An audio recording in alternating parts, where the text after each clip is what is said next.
정부가 다음 주에 표준지 공시지가를 발표합니다.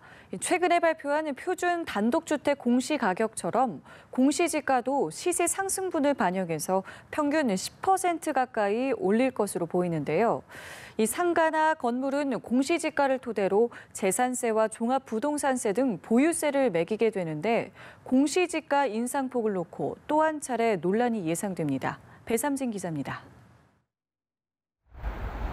올해 표준지 공시지가는 대체로 오를 것으로 보입니다. 정부가 가격 상승분을 제대로 반영하겠다는 입장 때문인데 감정평가 결과를 토대로 현재 지방자치단체의 의견을 받고 있습니다.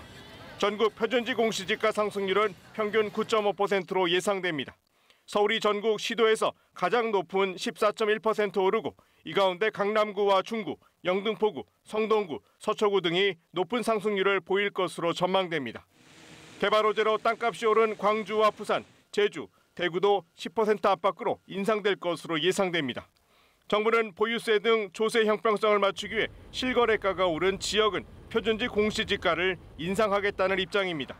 실제 서울 성수동 이갈에 있는 대지 면적 1326제곱미터의 상가의 경우 공시지가가 제곱미터당 32.5% 오를 것으로 예고됐습니다.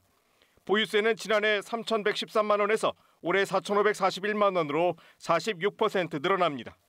이렇다 보니 서울 중구와 서초구, 성동구, 성북구 등은 세부담이 커지면 임대료로 전가될 가능성이 있다며 인하를 요구했습니다. 갑작스럽게 인상됨으로써 발생하는 여러 가지 문제점들이 결국에는 세입자에게 전가되는 그런 확률이 높기 때문에 공시지가 인상은 점진적으로, 중장기적으로. 다만 재개발이나 신도시 건설 예정지는 오히려 공시지가를 올려달라고 요구하고 있습니다. 보상비가 늘기 때문인데 3기 신도시 후보지인 경기도 하남 교산지구, 서울 동작구 본동 재개발 지역은 물론 광명 시흥 테크노밸리에 들어가는 일부 땅 주인들은 상향을 요청한 것으로 전해졌습니다.